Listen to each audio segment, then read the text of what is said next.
Hey everyone, and welcome back to my channel. My name is Olivia, and today's video is all about the Omnipod 5. So, for those who don't know, I'm a type 1 diabetic who's lived with diabetes for about 20 years now, and I recently, within the past month, have started the Omnipod. Up until this point, I have been doing self-injections. At first, for the first few years of being a diabetic, I used the vials, and then I took a plunge and started the insulin pens. And to be honest, I was always very skeptical of the idea of an insulin pump because I didn't trust robotics. I didn't trust electronics to take care of me with my life. I mean, insulin is huge. I needed to survive. Too much and too little can kill you. So I was very hesitant about getting the pump because I didn't want to lose all control and give it to technology. But within the past few years, I became a mother of 2 kids. I have a son and a daughter, and it has become so much harder managing my diabetes with them being around. Just eating on time, being able to take my medicine, making sure I'm counting carbs correctly, it's made it so challenging. And then, not to mention, now I have 2 kids who root through my things and can find my needle tips and my insulin pens, and that is so scary, thinking of them getting those things. It's dangerous. So I started talking to my doctor about getting an insulin pump. About a year ago, I saw a diabetic educator and went through all the insulin pumps that were available for me, and I chose the one that I thought would fit best for my lifestyle, and that was the Omnipod 5. So today I'm here to talk to you guys about my beginning opinion of Omnipod 5, how it's been going for me, how my blood sugars have been doing, and also if you stick around, I will show you a clip of me putting it on so you can make the best choice for yourself if you think it'll work best for your life. So let's get right into it. First, we're going to start off with what I purchased to get me started with Omnipod. First, it comes with a starter kit. And in the starter kit, you get your receiver, which is how I give myself medicine.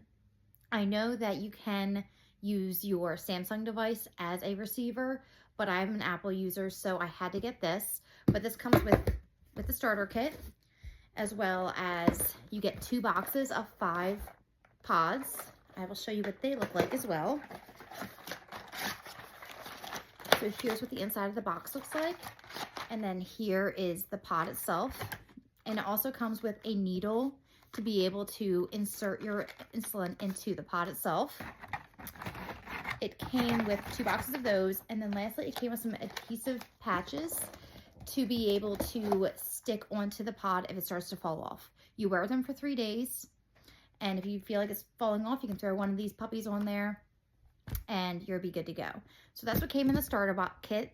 And then I also, through my insurance, get 90-day supplies shipped to me every 90 days. So I started the insulin pump back in December before Christmas. And like I said, it was a very big decision for me because, not to sound like a control freak, but who would not want to be in control of their diabetes? So a few months in, let me tell you how it's been going. So first, I will show you the pump itself. Now, as a side note, I also use the Dexcom G7, and the reason I started on Omnipod is because within the last few months, they started being compatible with the G7. And I loved the idea of my Dexcom and my Omnipod being able to communicate with each other to make it that much easier. And up to this point, they were not able to do that. But once I heard they were able to communicate with the G7, I hopped on board.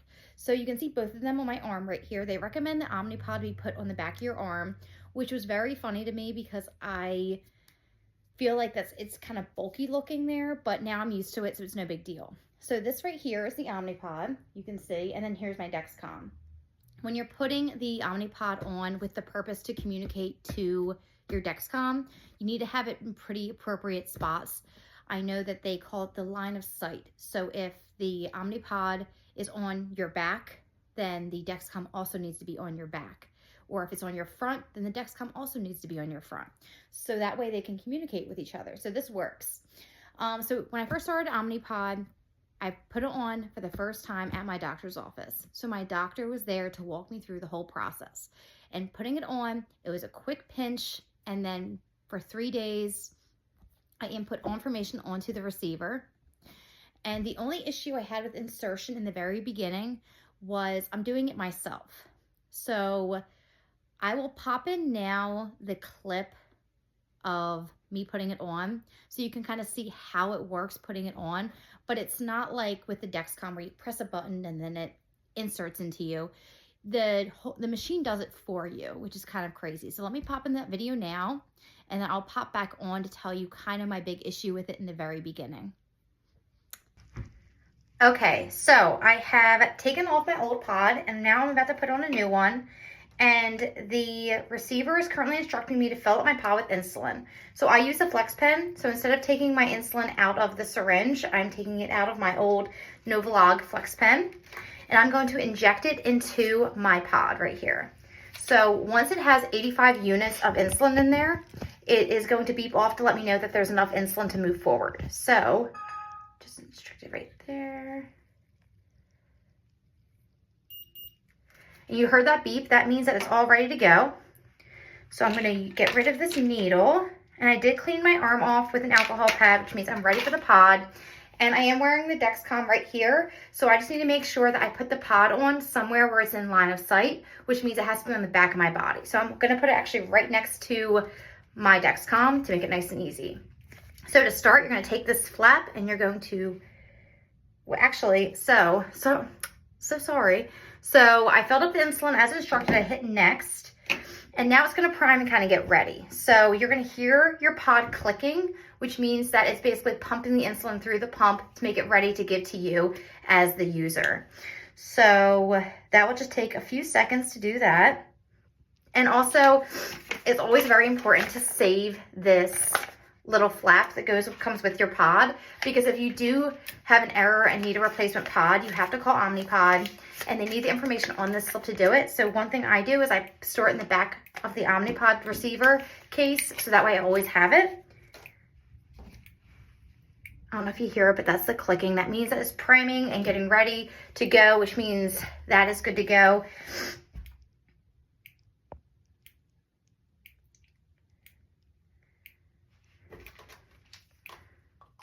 So it'll be ready in just a second, and I'll show you guys what to do next.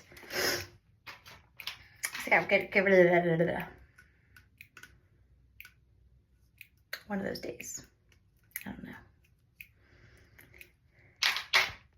Gotta get rid of my needle. That's what I was about to say. My mom's 2 toddlers, and I'm diabetic. So sometimes worrying about all these things is very stressful and a lot. And that's the main reason I got the pump to begin with. Because for me, taking my shots with my 2 toddlers constantly at my butt, it was damn near impossible. So the pump does make it easier. So it's all ready to go. So now it's gonna instruct me to take this plastic tab off, just like so, and stick it wherever you wanna put it. So all you're literally doing is sticking it where you cleaned it, and I cleaned right here. So I'm gonna take it and I'm gonna put it right there. So I had issues with the Omnipod in the beginning because I was putting it too close to the inner arm, and apparently there's a lot of blood vessels there and reasons to make you bleed, and I was having a lot of issues. So when I went to see my doctor about it, they told me to start putting it more on the outside of my arm, like so. So I'm gonna hit start. Is it securely in place? I'm gonna click yes. And one thing I like to do when I'm getting the pump put on is I pinch it, because it's going to insert the cannula into you in 7 clicks. Ooh, there we go. And I found that it's less painful when I pinch it, almost like how you pinch before you take a shot. So you can hear it clicking. It's all set to go. And you can see the receiver. It's inserting the cannula, making sure I'm all set and good to go. And it's the cannula properly inserted. Yes, it is. And would you like to switch to automated mode? And yes. So automated mode means that basically the pump's doing the work for you, and it's calculating what you need insulin-wise and giving that to you. So hopefully that was a little beneficial for you. I apologize, I did have it filmed where I was taking my old pod off. However, that footage just was garbage, so I didn't want to film that for you guys. But at least you got to see me put on. It was very painless, a little tiny prick, and it's on and good to go for 3 days. Okay, so as you saw, this device literally, you clicked a button and then in 7 clicks, it puts it right in for you. But you're not doing it yourself. So you're basically just taking the device, sticking it on you, pressing the button, and that's it. So in the beginning, I was having a hard time because I'm looking in the mirror and I'm putting it just under my arm. And I wasn't really being aware of where on the back of my arm I was putting it. And without realizing it, I was putting it more on the inside of my arm, and I kept bleeding. So every time you put one on, if it bleeds, it will say error and you have to change it out. But when I was putting it on and it was bleeding, I was also getting pain because it's pricking the inside of your arm, which is a sensitive area. So I had to call Omnipod quite a few times to work out why I was having these issues. And after the third time, I made a follow-up doctor's appointment. I went in and she watched me put it on. And she said, Olivia, you are putting it on your inside of your arm, and that's why you're having the problems. When you're putting it on, try to put it on your outer, thicker skinned areas, so the outside of your arm, and it won't hurt as much. And also it should not bleed. So since then, that's what I've been doing. I've been trying to do my best at putting on the outside of my arm. And when I put it on, I pinch the area. So that way it's just like you're giving yourself a real shot. You put it on, and when you think it's about to be inserted, you pinch it, and then it goes click, and then it's in, and that's it. And since that appointment, I haven't had any issues at all putting on my Omnipod. But as a side note, for those who have not yet communicated with Omnipod, they are just fantastic about replacing pods. So like I said in the beginning, I had some issues. I'd have to throw away the pod. That does stink too, because if you haven't also been aware, you saw in the video, I had to inject the pump with medicine. So once you inject it into the pump, you can't get it out. So if you have an issue with your pump and you trash it, you're also trashing that medicine. So although they cannot replace the medicine, they did kindly send me new pods without any question, without any issues. But they do ask for information right here that's on the pod. So make sure you save this for the 3 days. And then once you're done with the pod, throw that away. You can throw the paper away. And I did show you in that clip, I've been storing mine in the back of my receiver case. So it's back here. So that way I always know where to find it if I have an issue. So that's been great. So besides that issue, that was my big issue. The first few weeks, I was actually thinking about going off of the pump just because who wants to put that on, be in pain, bleed, call Omnipod? It's a whole thing. But once I talked to my doctor, they showed me what I was doing wrong, things were a lot better. So as a disclaimer, I am not a doctor. I'm not a nurse. I do not work in the medical profession, but I am a type 1 diabetic and I've had diabetes for a long time. So anything I say in this video, don't take it to heart that I'm, I went to medical school for 12 years, so I must know what I'm talking about. No, in my opinion, I'm the best kind of person to get advice from because I'm living with this condition and I have the device. So I can tell you how it works perfectly. As for my blood sugars have gotten so much better. And I was skeptical about this because I couldn't understand before I started the pump how it was going to be. I'm not a big carb counter. I've had diabetes for 20 years. I look at food, I guesstimate how many carbs are in them. I'm not sitting there weighing my food, carb counting. I look at something and say, I think there's 60 carbs in it. And then I would give myself the insulin shot. But what the pump does that I could not do is the pump will put in your current blood sugar based on what Dexcom's telling it. And let's say I had 60 carbs and it's saying you should have 4 units of insulin. It will communicate with Dexcom. Dexcom will say, her sugar is a little low. Don't give her 4 units, give her 3. And that right there is the gold because of that, I have barely had any lows. Before, I would almost always have a low blood sugar issue after eating a meal because I wouldn't take into account what my sugars were starting at. And on the reverse end, if I'm going to eat something and my sugar's high, it will say, oh, give yourself some more to make up for the fact that it's high. So let me show you on the receiver what that looks like. So you can see right now my sugar is 182 and steady. It communicates what Dexcom's also telling it. I just ate lunch maybe 20 minutes ago, so that's why it's a little bit more elevated. So let's say I wanted to give myself a shot of insulin. I would go here, I'd click the little bolus button, and it would load up, and there's a carb option at the top. So let's just say I'm eating 10 carbs. And then the next column is glucose. So instead of typing in what my glucose is saying, I'm just going to ask them to bring over whatever Dexcom's saying. So use sensor. So if I was eating 10 carbs, my sugar is 182, it's suggesting I take 0.15 units of insulin. And then I would hit confirm, and you'd hear the Dexcom click, click, click. And that's that's Omnipod giving you your medicine. Another thing that is really fantastic about the Omnipod is it gives you a fraction of a unit. Whereas all of you know, when you are giving yourself units of insulin through vials and through pens, you have 1 unit, 2 unit, 3 unit, so forth. Whereas this one, it can give me 1/3 of a unit, it can give me 1/10 of a unit based on what I need. So for those reasons, I have not been experiencing any low blood sugars since starting this device. So that has been huge. Like I said, I'm a stay-at-home parent. I have 2 toddlers. And it was really scary in the beginning of my motherhood journey when I was self-injecting that my husband multiple times came home to find me in a low blood sugar spell. But I have kids now. I'm their caregiver. That can't happen. So although for decades I've been preaching that I'm not going to let technology run my life like an insulin pump, it's not about me anymore. It's about my children. I need to make sure they're okay. And how can they be okay if I can't even take care of myself? So that itself has made the biggest impact on my life with the Omnipod. So far, so good. I really love it.